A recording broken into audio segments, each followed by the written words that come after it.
معزز حاضرین، یہ محرم الحرام کا مہینہ ہے اور اسی کی مناسبت سے یکم محرم الحرام کو مراد رسول، سسر پیغمبر اور داماد علی سیدنا فاروق اعظم رضی اللہ تعالیٰ عنہ کا یوم شہادت ہے۔ آج کی جمعہ کی نشست میں انشاءاللہ العزیز ان کے ایمان لانے کا واقعہ اور کچھ فضائل اور مناقب کا تذکرہ کروں گا۔ اس سے پہلے محرم الحرام کے حوالے سے ہماری جو نئی نسل ہے ان کے ذہن میں ہے کہ شاید توبہ نعوذ باللہ کوئی محرم منحوس مہینہ ہے۔ بھائی ایسا نہیں ہے، محرم تو محترم اور معزز مہینہ ہے، معظم مہینہ ہے، اور یہ ایسا عظمت والا مہینہ ہے۔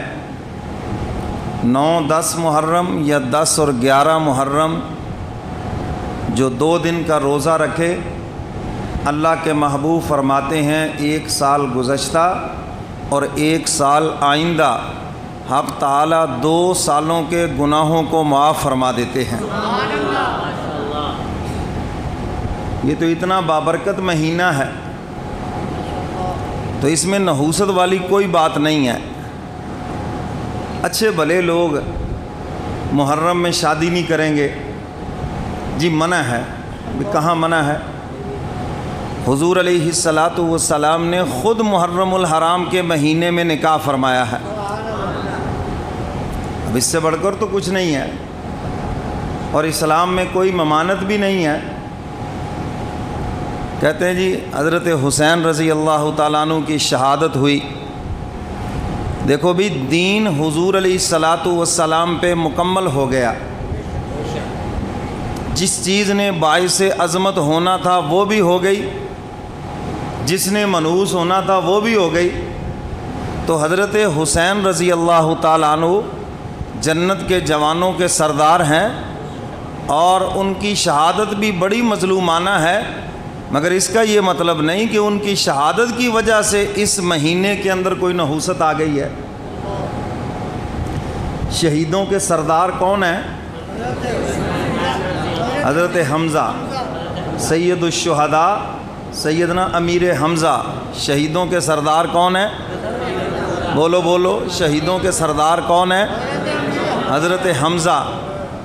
اور ان کی جو شہادت اتنی مظلومانہ ہے، ان کی لاش کے 11 ٹکڑے کیے گئے، کلیجہ چبایا گیا، زبان، کان، ناک کاٹ کر ہار بنا کر گلے میں پہنا گیا۔ حضور علیہ السلام نے جب اپنے چچا کی لاش دیکھی تو میرے محبوب نے روتے ہوئے فرمایا کہ جب میں کافروں پہ مجھے اللہ غلبہ دیں گے، میں اس کے بدلے 70 کافروں کے ایسے ہی ٹکڑے کروں گا۔ جبریل امین آ گئے، حضور آپ تو رحمت للعالمین ہیں، اگر آپ صبر کریں تو یہی آپ کی شان کے مناسب ہے۔ تو حضور علیہ السلام نے پھر فرمایا کہ میں صبر کروں گا۔ تو میرے محترم سامعین، سید الشہداء جن کو حضور علیہ السلام نے تمام شہیدوں کا سردار قرار دیا ہے، ان کی شہادت کے دن تو کوئی سوگ نہیں ہے۔ میرا خیال آپ کو پتہ بھی نہیں ہے، بہت سوں کو پتہ ہی نہیں ہے ان کی شہادت ہے کب۔ بھائی اسلام رونے پیٹنے کا مذہب نہیں ہے، اسلام غم اچھالنے کا مذہب نہیں ہے، بلکہ غم مٹانے کا مذہب ہے۔ تو میرے محترم سامعین، یہ عجیب چیز معاشرے میں مشہور، جی محرم میں شادی نہیں کر رہے۔ اچھا محرم میں شادی نہیں کریں گے لیکن یوم آزادی منائیں گے؟ جی کو حکومت نے اعلان کیا ہو کہ اس مرتبہ 14 اگست محرم میں آ گیا، لہٰذا کوئی سرکاری تقریبات نہیں ہوگی، کوئی اعلان ہوا ہے؟ پورے جوش جذبے سے منائی جائے گی، شادی نہیں ہوگی، آزادی ہوگی۔ تو بھائی محرم میں شادی بھی منع نہیں ہے، آزادی بھی منع نہیں ہے، محرم میں شادی بلکہ حضور کی سنت ہے، حضور نے خود نکاح فرمایا محرم میں۔ اللہ اکبر۔ اور محرم میں ایک اور بھی رسم ہے، قبریں لپائی کرانا، چلتا ہے یا نہیں ہے؟ حدیث مبارکہ سن لو، فرمایا کہ جو قبر مٹ جائے، اس کا نشان مٹ جائے، اللہ اس میت کی مغفرت فرما دیتے ہیں۔ جس قبر کا نشان مٹ جائے، اللہ اس میت کی، بولو بولو، اللہ اس میت کی، یہ اللہ کے نبی کا فرمان ہے۔ اسی کہنے اسی ابے دی بخشش نہیں ہون دینی۔ پتہ نہیں کیا آپ نے اپنے باپ سے وہ انتقام لینا ہے، فوت شدہ سے کیا انتقام لینا ہے؟ کسی نے وہ پختہ قبر بنا دی، کسی نے پتہ نہیں وہ پٹرول پمپوں کے شیڈ بنا دیے اوپر ہیں۔ ارے وہاں پر جو سایہ ہے وہ تمہارے نیک اعمال کا سایہ ہے، وہاں پر ان چیزوں کا کوئی سایہ نہیں۔ خواہ مخواہ دوسروں کی جگہوں کے اوپر بھی قبضہ گروپ قبرستان میں بھی پہنچ گیا۔ تو میرے محترم سامعین، قبروں کی لپائی کرنا اور اس کو پختہ بنانا، اسلام اس کی اجازت نہیں دیتا۔ فرمایا کہ جس قبر کا نشان مٹ جائے، اللہ کے محبوب فرماتے ہیں اس میت کی اللہ بخشش کر دیتے ہیں۔ تو آپ نہیں چاہتے ہمارے فوت شدہ کی بخشش ہو جائے؟ بولو بولو بھائی۔ حضور علیہ الصلاۃ والسلام کی قبر مبارک کی تو حفاظت کے لیے یہ گنبد خضرا بنا ہے، باقی آپ صحابہ کی قبریں دیکھیں، اللہ آپ کو مدینہ لے جائے، آمین۔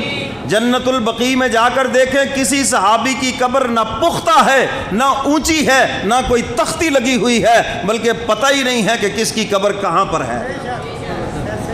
کیوں جی ایسے ہے؟ حضرت علی رضی اللہ تعالیٰ عنہ سے روایت، حضور نے حکم دیا، علی جاؤ، جو قبر اونچی دیکھو برابر کر دو، اس کو پختہ دیکھو توڑ کے رکھ دو۔ تو علی کے ماننے والوں کو چاہیے کہ علی کی سنت پہ عمل کریں۔ کیوں جی چاہیے یہ نہیں چاہیے؟ امام اہل سنت سیدنا علی مرتضیٰ رضی اللہ تعالیٰ عنہ، اس لیے تو ہم ان کا حکم آپ کو سنا رہے ہیں۔ تو میرے محترم سامعین، یہ بھی ایک رسم ہے، محرم کے مہینوں قبروں کی لپائی کرنی، مٹی کی ٹرالیاں پہ ٹرالیاں گرے، لوگ سمجھتے پتہ نہیں ثواب ہے، کوئی ثواب ثوب نہیں ہے بھائی۔ اور اسی طرح لوگوں کا ذہن ہے کربلا والے بھوکے پیاسے شہید ہو گئے، لہذا سبیلیں لگائی جائیں، چاول تقسیم کیا جائے، تبرک شریف تقسیم کیا جائے۔ کیوں جی؟ پہلی بات تو یہ ذہن میں رکھیں، بعین ہی کوئی چیز نہیں پہنچتی، ثواب پہنچتا ہے۔ کیا پہنچتا ہے؟ بولو بھی، کیا پہنچتا ہے؟ ثواب پہنچتا ہے۔ یہ سب ان فراڈیوں نے قوم سے بٹورنے کے لیے، تم جتنے مرضی ہوشیار بن جاؤ، مولوی سے زیادہ نہیں ہے۔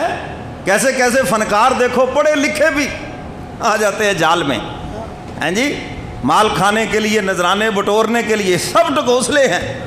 نہ کربلا والوں کو تمہارے چاول پہنچتے ہیں، نہ تمہاری شکنجوی پہنچتی ہے، نہ تمہاری سبیلوں کا دودھ پہنچتا ہے۔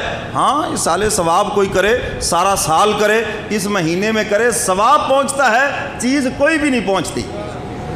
اور یہ نظریہ رکھنا کہ وہ آج بھی بھوکے اور پیاسے ہیں، یہ کفر کے اوپر مشتمل ہے، یہ صاف قرآن کا انکار ہے۔